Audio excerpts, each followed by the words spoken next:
Hi everyone, my name is Jimmy Smith and welcome to episode number 66 of the Rambler podcast, where we are passionate about sharing what makes Cathedral Prep the standard of excellence. Today we are thrilled to have Jeremy Lynch on as a guest. Jeremy graduated from Cathedral Prep in 2013 and began his tenure as the head coach of the Ramblers basketball team this past season. He returns to Cathedral Prep after spending the past few seasons in the college ranks with stops at Penn State Barron and Chowan University. Prior to Chowan, Jeremy was the head coach of the JV basketball team at Cathedral Prep. He started his coaching career at his alma mater, Edinboro University, as a student assistant for the women's basketball program. Jeremy helped the women's program capture the 2018 PSAC Tournament Championship and advance to the second round of the D2 NCAA tournament. Jeremy was a 2-year varsity player here for the Ramblers from 2011 to 2013, and those prep teams advanced to the state Final Four and the quarterfinals in back-to-back seasons. He would go on to play at the collegiate level at Edinboro University. Him and his wife Katie got married not this past summer, but the one before, and they reside in McCain. And Jeremy, it's fun to have you on the podcast. Me and you are good personal friends, so this will be a fun conversation. Welcome. Yeah, excited to be here. Thank you for having me. And hopefully there won't be too much that you're sharing on me to the listeners, right? You got probably a lot of dirt up your sleeve you can get out there. We'll see if we open up that can of worms. And it's honestly, it's going to be fun. When this conversation 18 months ago kind of came up about prep basketball having an opening for the head coach position, and just talking to you about your interest in coming back. I know you've been passionate about the school, the impact it made from you, and now to see you coming up on season number 2 as head coach. It's exciting times, man. I'm happy for you. Yeah, I'm excited. I think we have another young but exciting group, so we'll see what we're capable of this year. And I think what's even more exciting is you brought to the light that we're celebrating Cathedral Prep's 100th season of basketball, which is really cool. I know we're going to be, you and your team, you guys are planning a big prep basketball alumni event for later this year during the season, and we'll get into some specifics during the podcast, but just an exciting time. Really looking forward to seeing what the season's going to bring for you guys. Yeah, it's a fun time to obviously be a part of Cathedral Prep basketball, but it's just an exciting time for Cathedral Prep in general. And one more personal note for you before we get rolling. I think the bio we used was prior to your season last year, but if you wanted to share with everybody about the news for you and Katie, that wasn't updated on this one. Go ahead. Right, yeah. So we are expecting in April, so strategically planned it for after basketball season, although she doesn't like it when I say that. But we are not finding out the gender, so we're just kind of going into it blind as first-time parents, but obviously very happy and fortunate for it. You guys are one of the ones that are waiting to find out the gender. Amber and I, we had to find out as soon as we could every time. We're just planners, and that's how we roll. But no, that's awesome. Congratulations to you guys. And Thank you. Growing family. Yep, it's exciting. We don't know where it'll take us, but yeah, I'm fired up to be a dad. That's awesome. Well, I'm looking forward to this podcast conversation so people can get to know you better. And we'll dive into, your time at prep as a student. We'll talk a little bit about your time beyond prep, the things you're able to do in your coaching background, and then we'll kind of circle back to talking about, your current stint and what you're looking forward to this upcoming season. But talking about your time at prep, maybe we can start off by asking, who was your favorite boss while working for prep? I think that would be an appropriate place to start. Appropriate or inappropriate, who knows? So I had 2 different bosses, I guess I would have to choose from, between you and Bill Flanagan. And the right answer was the first one. Yeah. Yep. Bill Flanagan's not in this room right now, so I'll say Jimmy Smith, without a doubt. Yep. It's a background for the podcast listeners. So during my first stint at prep, I was the manager of the Haggerty Family Event Center. Yeah. And I was hiring a game and events coordinator for the school to help us run all the events and stuff happening there. It's such a busy place. And we ended up hiring Jeremy. It was a great fit for the team, great fit for the facility, and him and I did work as a team there. So jokingly had to squeeze that question in. No, I like it. All right, so now really getting into this. So I think one of the things that's fascinating about your stories is asking you why you chose Cathedral Prep, because you didn't come from a prep family per se, correct? No, yes. My whole family went to different schools in the area. For me, growing up, I would probably say that I switched to a Catholic school, grew up, went to OLP, but we would always kind of go to all the high school basketball games. I was definitely just a big high school basketball fan. The black and orange, as I've said before, was just always different for me.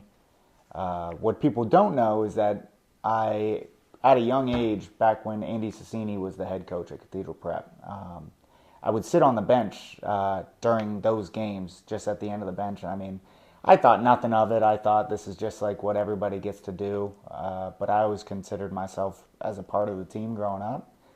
And then from there, growing up, went to OLP, played basketball there, came to obviously the Cathedral Prep basketball camp, but went to all the other basketball camps in the area.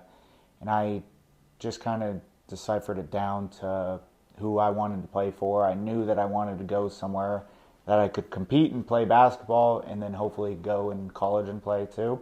And I narrowed that down to Coach Majewski in Cathedral Prep. He was just somebody I knew that I was able to form a really strong relationship with, and to this day have a really good relationship with him. So it was kind of from the start, I knew where I wanted to go, probably not what everybody was expecting growing up, but it was meant to be for me.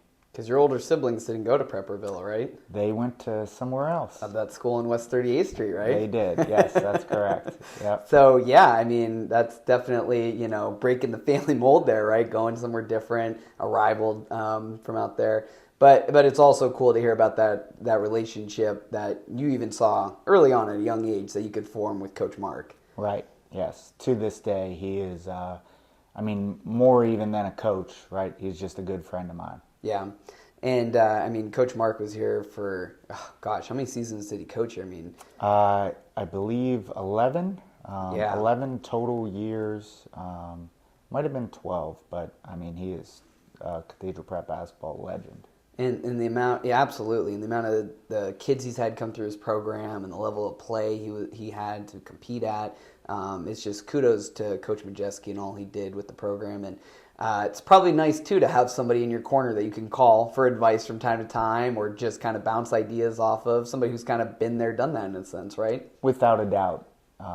Cathedral Prep kind of has a way of, even when you think you're stepping away, we're keeping you around. That's right. So I can say that through my own personal experience, but he knows that too. So that's good. He's always expecting my phone calls. That's good. You got him on speed dial, right? Without a doubt, yes. When you were a student at Prep, what were some of the things that stood out to you on the school side of things? And we'll get into athletics, but what are some of your most memorable moments as a student at the school? Yeah, so coming to Prep, I probably made the quick decision just simply due to basketball, right? I knew I wanted to come here and play basketball. But where I say that the black and orange is different, kind of goes on to like everybody, it's cliche to talk about the brotherhood, but it's a real thing. And you just kind of form relationships that you never really would think that you would at such a young age, right? Some of my closest friends were my classmates at Prep years ago, right? If I had to pinpoint a few things that stuck out to me, I would definitely say the pep rallies were like an out-of-this-world experience. You just had to be there in that moment, and each and every single one, to this day, I'm sure, just kind of blows your mind, and it's memories that you'll never forget, right? Yeah. That, for some reason, sprinting to lunch sticks out to me. Like, it used to be the second that bell got off, like the fastest person won, right? Right. And you'd see if you could strategically schedule your classes closer to the lunchroom. But if I had to pinpoint it to one thing, I would say my favorite memory would be my senior year, the 2013 state championship football game. So I guess 2012 is right. would have been when that they fall. won it, right? Yeah. But I mean, it was obviously in Hershey. It was blistering cold out, and it's just you and your closest friends with your chest painted and snow's falling down on the ground. And I mean, it's just a memory you never forget because, I mean, you got pictures that you could look back on, but also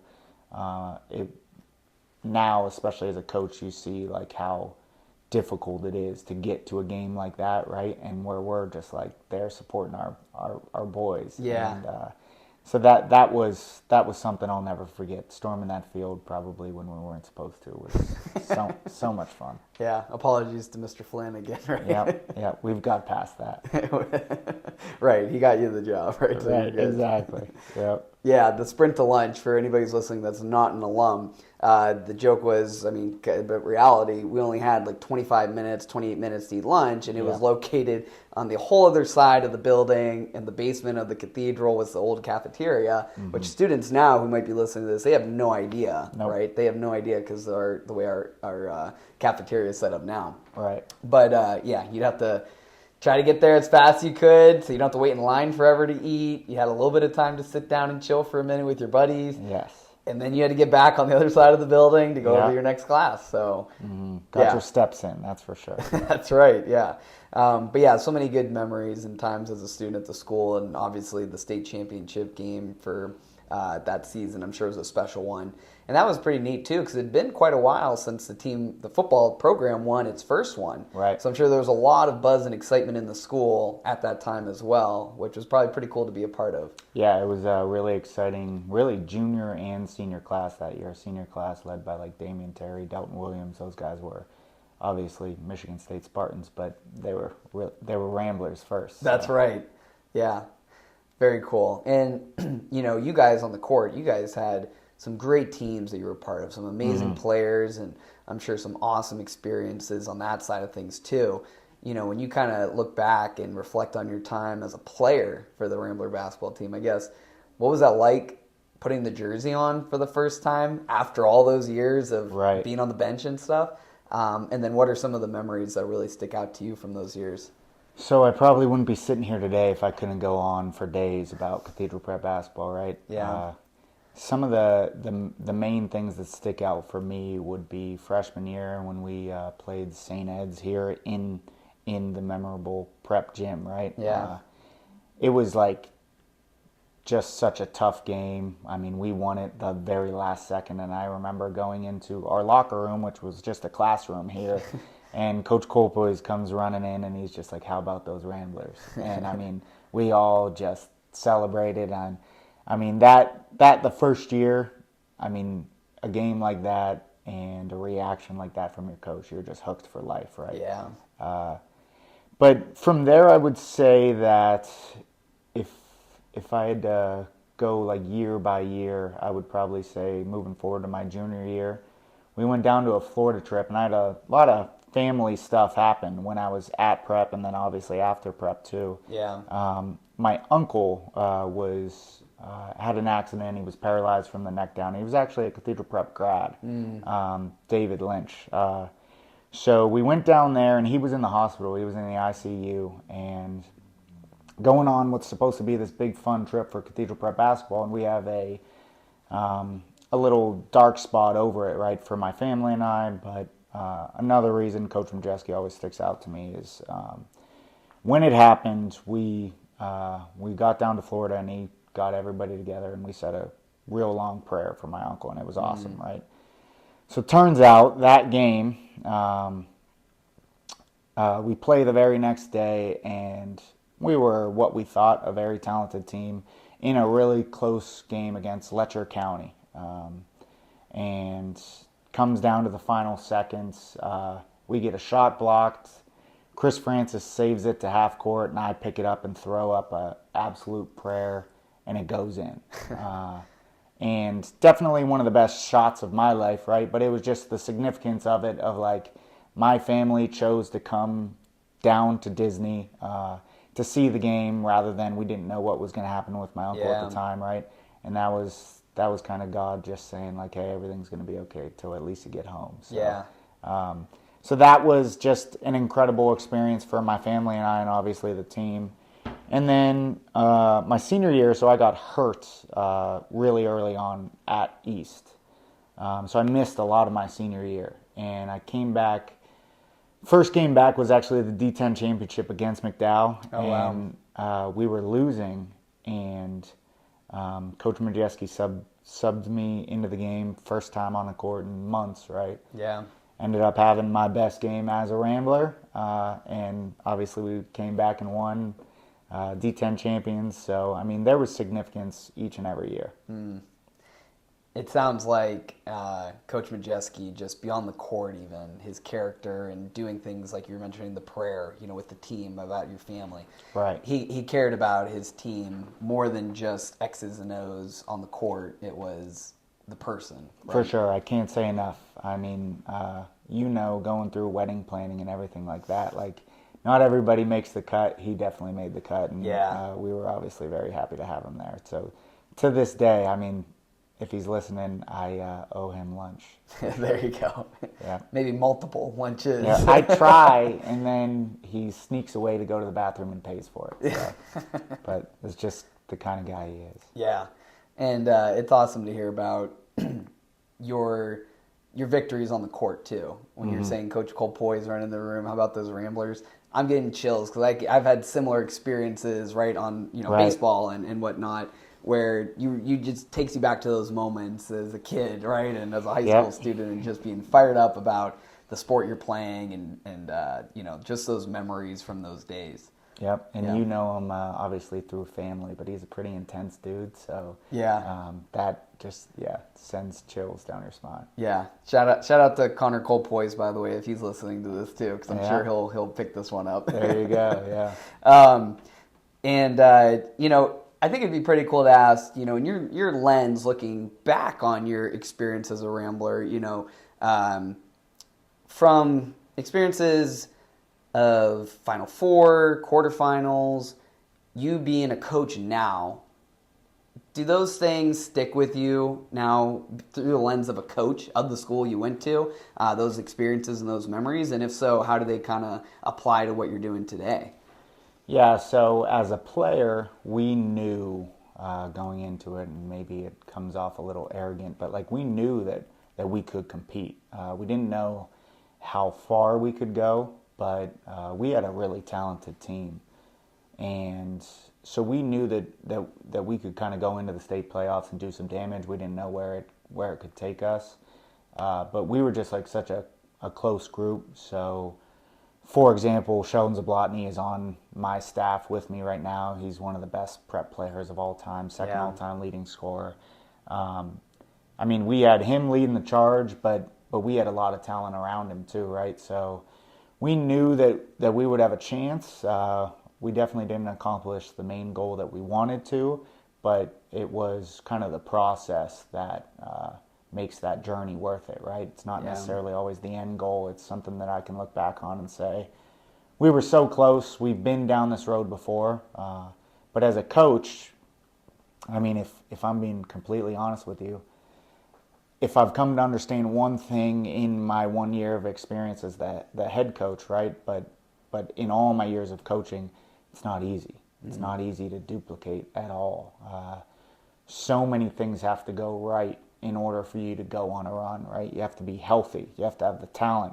You have to have the buy-in from the team, from their families, from your family, right? So many things have to go right, which is why it is just so impressive that Coach Majeski and Coach Pietrovich were able to do it so often, right? So that's where it kind of stands out to me. Of course, we want to be able to replicate that in our own way, but it's nice to be able to look back as a player that's what we accomplished, but as a coach, I hope to be able to accomplish very similar things. Well, I'm sure your kids now on the team, they're probably a lot more receptive, I would think, to listening to you as well. And just you having that passion, obviously we can feel that as you're talking to us, but the experiences as well from the same program that they're now a part of, I'm sure it resonates with them a lot, the stories and the experiences and the things you can share with them based on your own personal experience and now as a coach for them. Yeah, and it's it hasn't necessarily changed in a lot of ways either, right? We played against some really talented teams throughout our runs, some really talented players, and we always kind of looked at it like we can compete with these guys, we want to go against them, everything like that. And our boys right now look at it the exact same way. They want to play a really tough schedule. They want to play the big names so that they can then go out and prove themselves. So in a way it's changed, but in a way it's also exactly the same. That's awesome. It's good to hear that competitive nature is still there with those boys today. Yep, they are chomping at the bit. That's good. And you guys have this episode of the podcast will come out after tryouts, but when the time we're recording this, you have tryouts right around the corner. So I'm sure everyone's gearing up, getting ready for the season to start. It's an exciting time, as we were saying earlier, for you guys and what you're about ready to embark on for the next few months, right? Yes, 6 a.m. tryouts. 6 a.m. tryouts for the varsity team, at least. It's a tradition like no other, right? It is, yep. I don't mind getting out of bed early, but a couple of our players do, but that's... You got to buy in. We were all there at one point, right? Yes, exactly. It's pretty neat to hear and to see your coaching journey as well. I mean, you've been at the university level for a number of seasons now, and your experience. You were the JV coach for the prep team when Steve was here, Coach Pietrovich was here. How did your time coaching at the collegiate level, how do you think that helped shape you into the coach you are today? So I would say it quite literally made me the coach I am right now. I would say it shaped my coaching philosophy, my coaching style, and my perspective in a lot of ways. So I worked for Coach Swank at Edinburgh. His track record speaks for itself. He's the all-time wins leader in PSAC history, boys or girls. Wow. He is quite literally an absolute legend. He taught you so much all in the 2 years I was with him, right? But a lot of it was just like when to be intense and when to make sure everybody's having fun. Because yes, you want to compete, but you also want to enjoy that competition.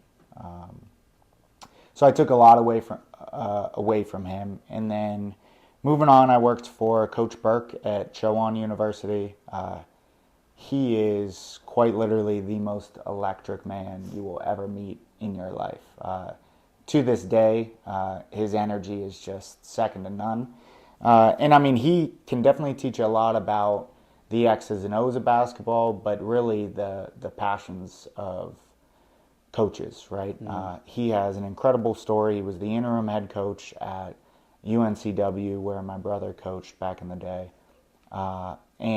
Took a team that had really no life to him and rattled off a few winning streaks. And then to go back to his alma mater, so he went to Chowan University. His dad's name is actually on the court. So he's in such a beautiful spot right now. But if I could take anything away from him, it would just be like the passion that has to go into coaching basketball. That guy's a basketball psycho. That's the only way to put it. And then Coach Nyland is a Hall of Famer, so Coach Nyland at Penn State Barron. He's a Hall of Famer. He is top 10 all-time wins for Division III. And if I've learned anything from him, I would just say that, it is not for everybody, right? Going to Penn State Barron, playing for Coach Nyland is not for everybody.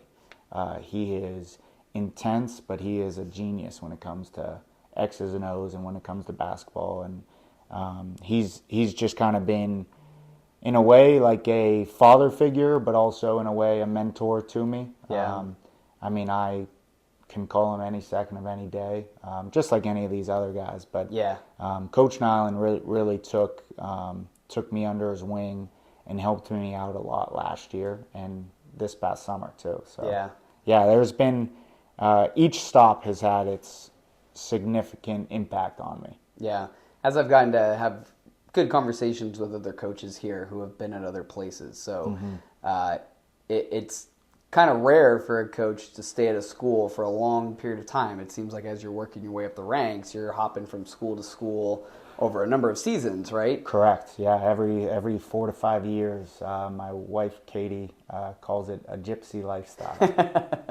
Very appropriate, right? Yep.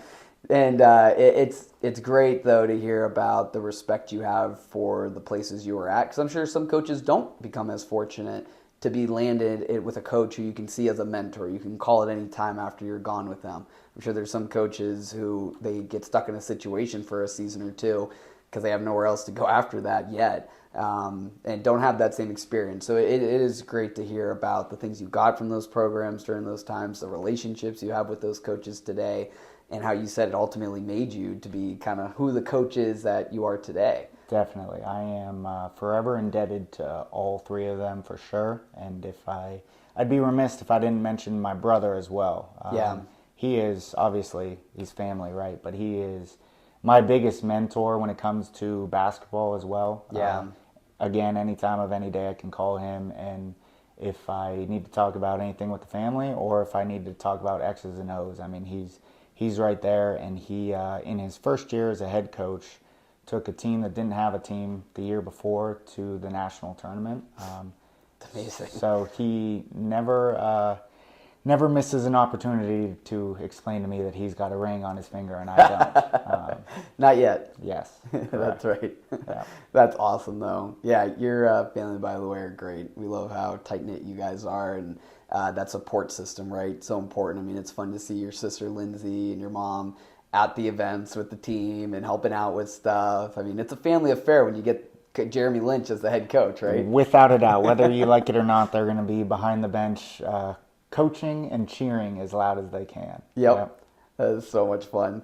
Now, when you were at the university level, I mean, one of the things that I thought was pretty fascinating with your story is you've had a lot of different roles in your responsibilities too, which I'm sure was very helpful to where you are today now as head coach of Prep. I'm sure there's some challenges that came with those years and some of the things you had to learn for the first time, or some things maybe rinse and repeat. But what sort of like lessons or experiences in those programs, specifically like on the coaching side of things, were you able to kind of bring to what you're doing now as a head coach of a program?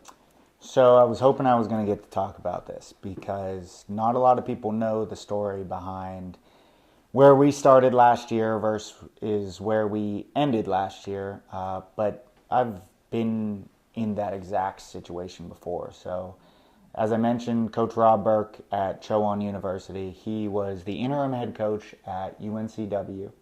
And then he bounced around to a few different places, ended up at Chowan University, his alma mater, right? So when I went down there to coach with him, he's a previous Division I head coach. We had a good recruiting class coming in. We were feeling really strong about where we were headed. We started the year 0-8. And if I could take anything away from Coach Burke, it's just like he never blinked. He was the same man each and every day. Now, granted, behind closed doors, I'm sure it was eating him alive, right? But when he would come into practice, he would have the same intensity. He would reap the same message. So from that, we took a team that was 0-8 to 5th in the conference and ended up making the conference tournament and all that stuff. And I mean, it's awesome to see what he's built. So this year they're picked second in their conference. He just won Coach of the Year last year. Wow. But so we started the year 0-8 there. Last year here, the Ramblers started 0-5, right? And I was able to keep the message that Coach Burke would keep telling the team back at Chowan, right? So I felt as though that experience really helped me, but also he was there when I needed him, right? We were 0-5. He had an impromptu Zoom with our team, and we actually ended up going on a nice little winning streak right after that Zoom. Yeah. So I was able to take an experience from Chowan to my first year as a head coach, right? It doesn't always go the way that you hope or want it to go, but like that team there, we were able to turn it around and win a D10 championship. So that would be that part of Chowan, the lesson that I would take away from it. And then Coach Nyland at Penn State, I kind of I kind of hinted at it before, but like it's not for everybody, and that's not to say that it's for the weak or anything like that. It's to say that in college you get to manufacture your team, right? You get to go out and recruit and say yes, say no, things along those lines. He's shown that he'll pass on neon talent if they don't fit the culture or the mold that he has there, right? And that system's worked really well for him. Obviously, it's in college, so it's a little different. But it's worked really well for him because he's 21 season after 21 season, right? But if I could take anything from him, it would be like his teams are as close as any other team out there, right? They walk in the gym together, they leave the gym together, they all live together, they hang out together. And that's something that he strives for each and every year, right? Where in high school you can't necessarily pick your team, right? You get the players that are at Cathedral Prep, right? Yeah. But I can take some of the tools that he's now given me to create a culture and create a family atmosphere around this program. So that's something that I'll never forget, and I'll always try to duplicate. Yeah, and I think probably, the day-to-day when you're with Coach Burke or Coach Nyland of experiencing this with them and then seeing it how, like being a student, right, of how they handle these situations, like going 0-8 in that season, and you being able to really see how Coach Burke was handling that, and Coach Nyland implementing culture. I mean, it's one thing for you being a new coach that want to create culture. It's another thing for you to experience it from, be a part of it with somebody, know what it takes to create that culture, and then come in and implement it, right? That value of those experiences, I'm sure, equate to why you guys had such a great turnaround and a great run, last season after a slow start. Yes, I will say that it takes a village, right, to run a program. But if I didn't have the experiences that I had with previous stops and also have them in my corner throughout the year, I mean, again, I'm just indebted to them and their support. Yeah. Kind of want to shift gears a little bit with you here after talking about some of the technicalities from the university level. I don't know if everybody's as familiar with your story with your dad. I'm sure people maybe have seen how you've commented on your dad and share pictures about your dad and how you had that experience coaching with him. Mm-hmm. But maybe with our listeners, you can share a little bit more about your story with your dad, kind of the relationship you had with him here at Prep, and, why you want to continue to honor his legacy and what inspires you today about that. Right. So my dad passed away in 2020. He was 62 years old. He was my basketball coach growing up, and later down the line was able to coach with me here at Prep. But we just had so many significant moments. So if he was alive today, he would not be fired up about the fact that I have a tattoo on my left arm, but it's dedicated to him, right? Yeah. So at Prep, we would drive by a sign on 12th Street that read, "Not all heroes wear capes," and we would compete to who could say it first, right? And there was times we would drive to school, we'd drive away from school, we'd drive to basketball practice, we'd drive away from basketball practice. So we're passing the sign 4 times a day. And it's just something I'll never forget because it was significant in the moment, right? Because we were both extreme competitors. But now it's even more significant because like he was my hero. Yeah. And that's just something that I'm always able to look back on and relate to. But so he played basketball, went to college, played at IUP, initiated the game for my whole family. My sister even played growing up too. Shout out Lindsay. Right. Yes. So we all had a basketball in our hands from a very young age. Taught us how to shoot, hold the ball, everything like that. Right. And then it was nice to see him take away the role of a coach to a parent when I was here. Mm-hmm. And then would come to all my games when I was at Edinburgh too, right? And he always would not necessarily pressure me, but he always knew that I'd stick around the game in some way. So he would always give me a nudge. And in all honesty, he was the reason I got started coaching. Was we were at one of my brother's games in Youngstown State, and they were playing Wisconsin Green Bay, who Coach Swank at Edinburgh, his son coached. So he was at the game, and my dad just gave me a little nudge, and this was after I was done playing at Edinburgh. Gave me a little nudge and just say, you should go say hi to him. And I did that, and quite literally the next day I was in Coach Swank's office, and he's trying to convince me to coach, right? So that's all kind of how I got started with him, right? So I bounced around, went to coach at Edinburgh, then I came here and coached at Prep, right? And my dad was my assistant coach, and it was just awesome to see him in that role too, right? Where he was definitely a really good coach, but it was just so amazing to see the relationships that he was able to form with the players. Yeah. And so we practiced JV and varsity, and I mean, like that, he had a relationship with everybody on the team. And that was just special to see, and a lot of life lessons that I'm able to take away from him and bring to our team, but also bring to just like my personal life and my family as well. So each and every year on the day he passed, we definitely say a real nice long prayer for him, and we miss him, but the team knows that he's with us, and we keep a little spot on the bench for him too. That's awesome. Yeah, I mean, I got to meet your dad numerous times as you were working at the event center and you were coaching and seeing him around, and just an amazing man. And I know your family misses him dearly, but the impact that he made on you guys lasts forever, right? Right. And how that's trickling into now you passing that on to kids that you're coaching, right?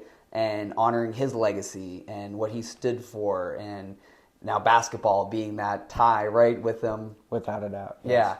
Yeah, I mean, at a young age, it's very easy to take that stuff for granted, right? Where I'm able to look back on and tell a story of me and my dad competing about talking about a sign on 12th Street, right?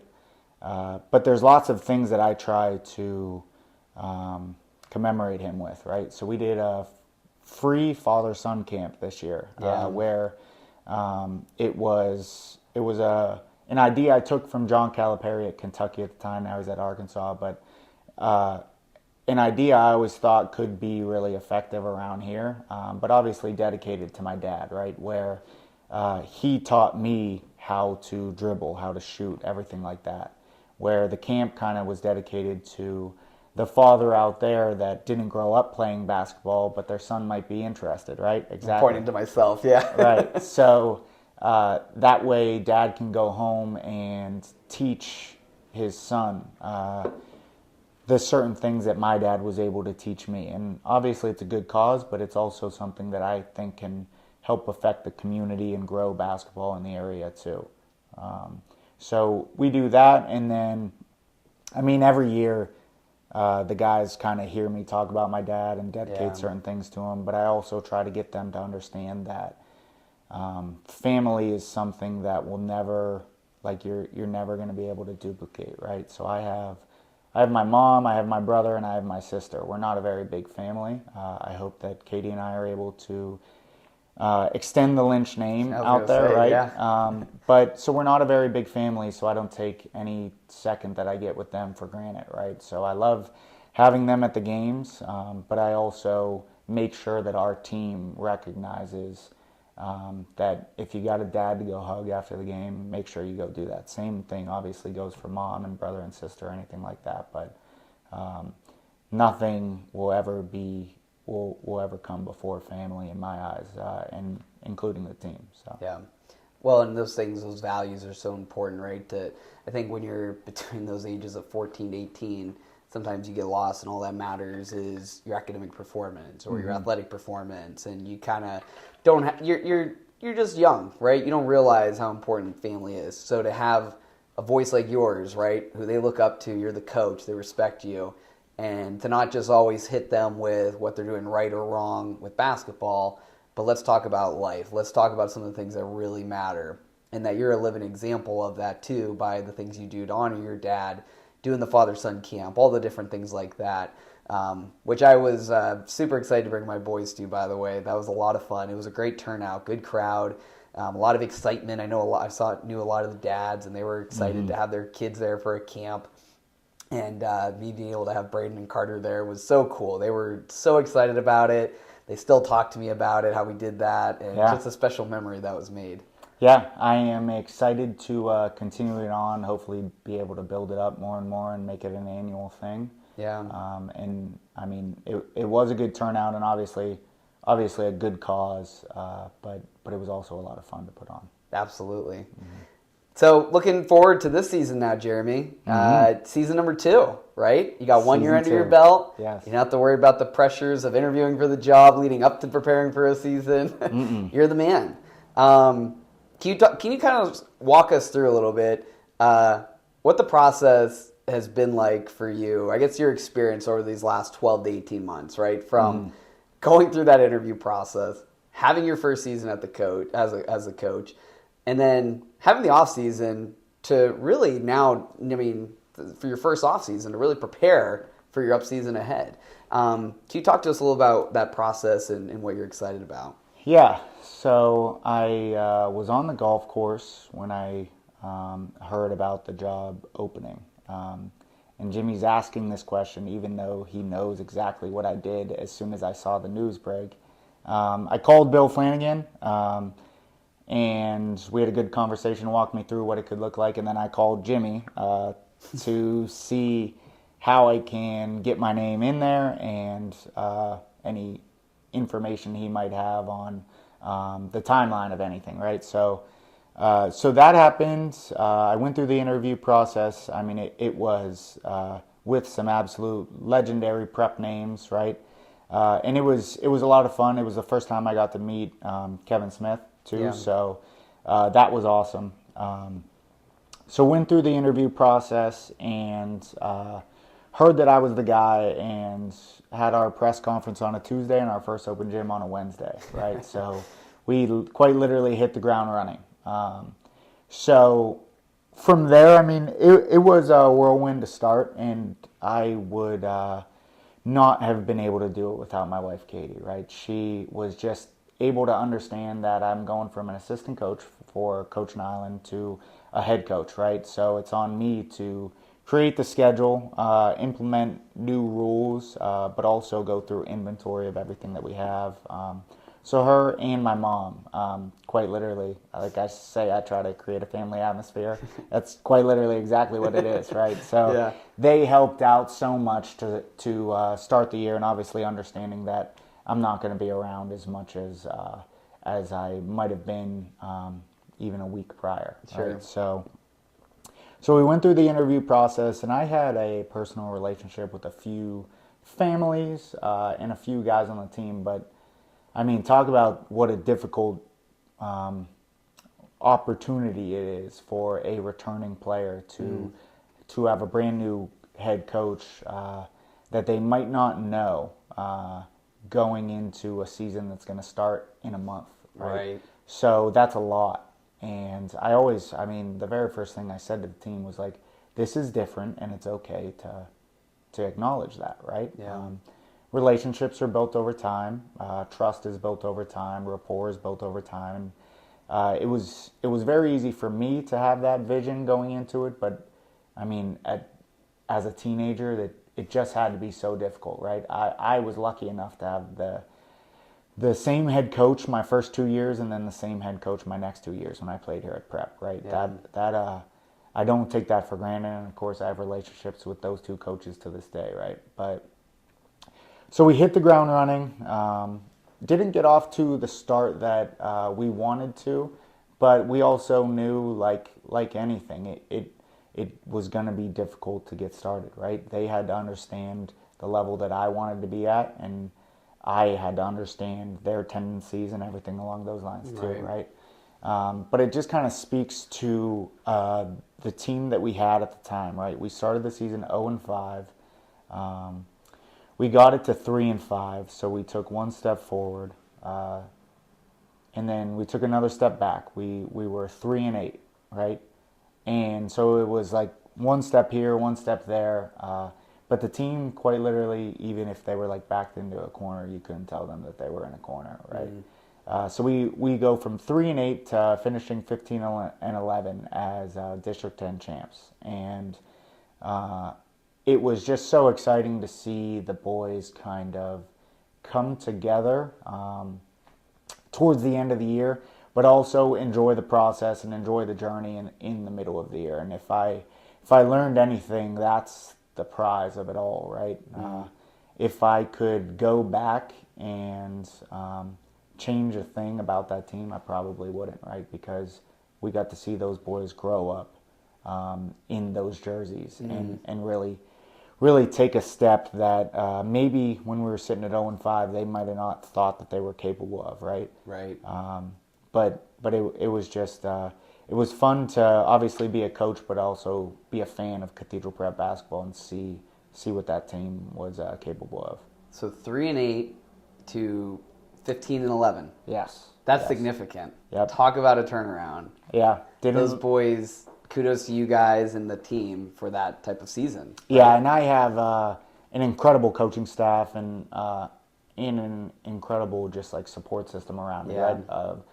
So of course I have my family, but like I said, I have a really good coaching staff. The administration and athletic department here at Prep, they were always in my corner. So it was just kind of like the strength in numbers that kind of pulled us through. Very proud of what the team was able to accomplish. Might not have been the exact picture that we wanted, right, to start the year, but like I said, it's the journey along the way that's the real prize in the end. And I know that the boys look back on that and they're proud of that. And trust me when I'm saying that I'm proud of it too. Well, and I'm sure it's hard not to get caught up in, I'm the first year coach. What are people thinking about me? Mm-hmm. You know, what people are wondering if they made the right decision. I'm only, what were you, 29 that first season? 29, yes. 29. Youngest head coach. Yeah. So a lot of pressure with that responsibility. And now here you are, first season 0-5 and then 3-8. Right. Oh, no. But for you to have those experiences like we talked about earlier in the podcast from Coach Burke and Coach Nyland and the different things that really create team chemistry and success, you never wavered, right? You guys were locked in. Your coaches knew. The players knew. You guys can make this work. And lo and behold, you guys went on a nice run at the end of the season there and were able to see those boys, as you said, really grow up through that year. Yeah, it's trust me when I say it's easy to say now, right? Yeah. But in the moment, it wasn't easy. It definitely goes back to, like I said, the support system, coaching staff, administration, athletic department. But again, my wife Katie having to deal with me each and every day. I mean, she is the strongest woman in the world. So. Love it. A few more questions for you as we'll start to kind of wind down on this podcast episode with you. It's been fun to dive into your journey a little bit. I'm learning some things I didn't know before, so this is good. All right. When you look at as a coach, and what are some of your long-term goals as a coach? How do you see the Cathedral Prep basketball program evolving under your leadership? What are some of the long-term visions that listeners can get excited about the program right now? Right, so the easy answer would be to say that I just want to continue to carry on the tradition that is Cathedral Prep basketball, right? Yeah. With the two coaches before me, Coach Majeski, who had just an extremely long tenure, but obviously was extremely successful. Yeah. And then Coach Pietrovich bringing the first state championship back to the program in an extremely long time, right? So I'd love to be able to say that I will carry on that tradition. Of course, I'll do everything in my power to do so, right? But a few of the things that, like, if I'm looking long-term goals, of course we want to win a state championship. Of course we want to win D10 championship, things along those lines. But if I've learned anything in my first year, it's just going to be that the relationships that's what I want to matter the most. I'm able to talk about Coach Majeski like he's my best friend, and I never coached with him. I played for him, and he continues to just have an impact on my life, right? So I always say that if I'm able to have half the impact on even one of my players that Coach Majeski had on me, then I've done my job to the fullest, right? But moving forward, I would say that one of my main goals is to continue to put a few players in colleges, if that's obviously their goals, right? Right. I would love to continue to keep the winning tradition around here, but I would also love to get these boys to understand the tradition that is Cathedral Prep basketball. So what we're trying to do this year is, as you mentioned before, this is the 100th year in our program's history, right? So we want to see if we can bring as many Cathedral Prep alumni or Cathedral Prep basketball alumni back to a specific game this year. So the January 3rd game against Girard at home, right? I think in that moment we'll be able to show our current team and everybody within the current program the traditions of what this program has been in the past, right? And what a powerhouse was built here, right? So that would be one of the main things is just to get these boys on the team this year to be able to recall a few of the former players and what their accomplishments were. And I mean, it's enough hearing it from me, right, as their coach, that they hear every single day. I think it would be just so incredible to hear a few Cathedral Prep basketball alumni come back and tell their story and why putting on that jersey mattered so much to them, right? Because if I've found anything out, it's that the boys still care so much about that prep name. They care so much about putting that jersey on. But they don't always have the history behind it, right? They have the same vision that I had growing up, where I said that the black and orange is just different, and I wanted to put that jersey on. They have it, without a doubt. Cool. And if I can get them to understand the history behind that jersey, why those colors matter, and then just like why that name matters so much to so many people, right? We have a few prep basketball alumni on coaching staff that can talk about it, but I think it's always important to have a few that have been in their shoes before in the past that aren't coaching them each and every day come and tell their story too. So well, you were going, you took this where I was going to go next, which was asking about this event. You were talking about the tradition of Cathedral Prep basketball and celebrating 100 years of prep basketball. And you already mentioned, January 3rd is a game, and I believe the day before, those former players, those alumni of the program, they're invited to come to the practice. Is that right, on January 2nd? Yes. So what we would love to do, that would be a Thursday. We'll have an open practice for everybody that signs up, right? And of course, we can give you a tour of the beautiful facility, take you through the locker room. But what I would love is to obviously see the intensity of our practices, but also be able to then meet the team on a personal level, right? I can bring everybody down on the court, introduce you one by one, and also introduce our team to everybody that's able to come back, right? So we would do that on Thursday. On Friday, what we're trying to incorporate is in the legendary Cathedral Prep basketball gym here in the school. We're going to try to bring everybody back, have some hors d'oeuvres, tell stories, and just really rehash everything that they went through in their time, right? Right. So, and then obviously head over to the game, right? So I think it would be just an incredible experience for the alumni coming back, but I also want to reiterate the incredible experience it would be for our team. And just so that they are able to acknowledge, like, hey, these alumni are coming back because they're proud of their time. They were proud to put that jersey on back then, and it'll be awesome for them to be able to see how proud our guys are to put on that jersey too. So it'll be a 2-day experience that we need everybody to buy into. I think it sounds like a pretty awesome time. When you were sharing the vision with me a few months ago about this event, I'm a prep nerd, and I love this kind of stuff. And I didn't play basketball, but I was even excited hearing about all that you had in store for these alumni coming back to be a part of meeting the players, seeing the practices, right. the players understanding the tradition of what it means. And I think that's the biggest thing with the alumni coming back is seeing that representation of the past and the people who really these kids stand on their shoulders for the way that they paved the road ahead. Right. So yeah, I'm really excited to see how the turnout is for this event, having as many alum that we can come back and be a part of it. Yeah, and we won't even condense it down to just varsity basketball alumni, right? If you played your freshman year, you got cut after that. Yeah, and you were on the JV team, anything like that, come on back and tell us your story. That's right.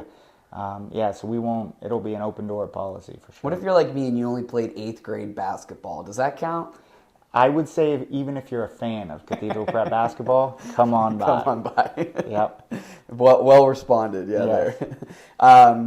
And one last note on that: if somebody's listening now and they're interested in this event, is there a website they can go to? Can they email you to find out more information? What's the best way to find out more about this? So you can definitely email me at jeremy.lynch@cathedralprep.com. But actually on the prep website, there's a form that you can fill out with more information about it, and that's actually how you can go sign up for it too. Yeah, awesome. Well, I have one last bonus question for you. Are you ready for it? Mm-hmm. So, Jeremy, if you could go back in time, all right, knowing what you know now, and speak to yourself while you were a student at prep, what would you say to yourself? Oh, boy. Yeah, good heavy one to end on, right? After all the reflecting and looking back. But, yeah, go ahead. The first thing that comes to mind would be to golf. I absolutely am hooked on the game right now, and I definitely could realize that if I picked up a club back then, I'd be a lot farther along. Other than that, I would just say enjoy the little things. If I could go back, I wouldn't change a thing, right? The school has done so much for me. Of course, coming to the school, it's a very prestigious name, right? It helps get you ready for college, but the school just continues to open up doors for me, right? I'm sitting here quite literally because I went to prep, right? And that's where it all kind of puts it in full circle. So I'd say enjoy the little things, but also it brought me to where I'm at right now, and I'm living the best life that I can. So gratitude. Yes, without a doubt. Very yeah. good. Tell that kid to realize where you're at is special and appreciate it. Yes. And I don't think I took it for granted, but I definitely think that in the moment you never know that those are the good old days, right? As we start to age a little bit, we start to look back and reflect on things like this. Yes. I think as you're becoming a dad too, you look at things a little bit different, right? Oh, you're not. gosh, your kid's on his way, but you definitely start to think a little differently now. You're like, wow, I'm gonna have a child. Yep. Cathedral Prep class of 20-something, right? I think you might be more like 2045, 2046, because my youngest is 2, and that's class of 2041. So, yeah. That's crazy. We'll work out the math later on. That's crazy to say, yeah. Isn't it? Yep. That's awesome. Well, Jeremy, this was a lot of fun. Personally, we're friends. We've worked together, been colleagues, and now seeing you at this point in your life with, your wife, your child on the way, and now living your dreams, being the head coach of the program. I know me on the school side of things, it's our kids are very fortunate to have you leading this program. Our school is very fortunate to have you as a representative of the school. And I'm excited for all the things you're going to be doing during your tenure here as a Cathedral Prep head coach. It's exciting times for sure. Yeah, it's an opportunity of a lifetime, and trust me when I say I don't take it for granted. So, yeah, we'll keep it rolling. Absolutely. Roll Ramblers. Mm-hmm.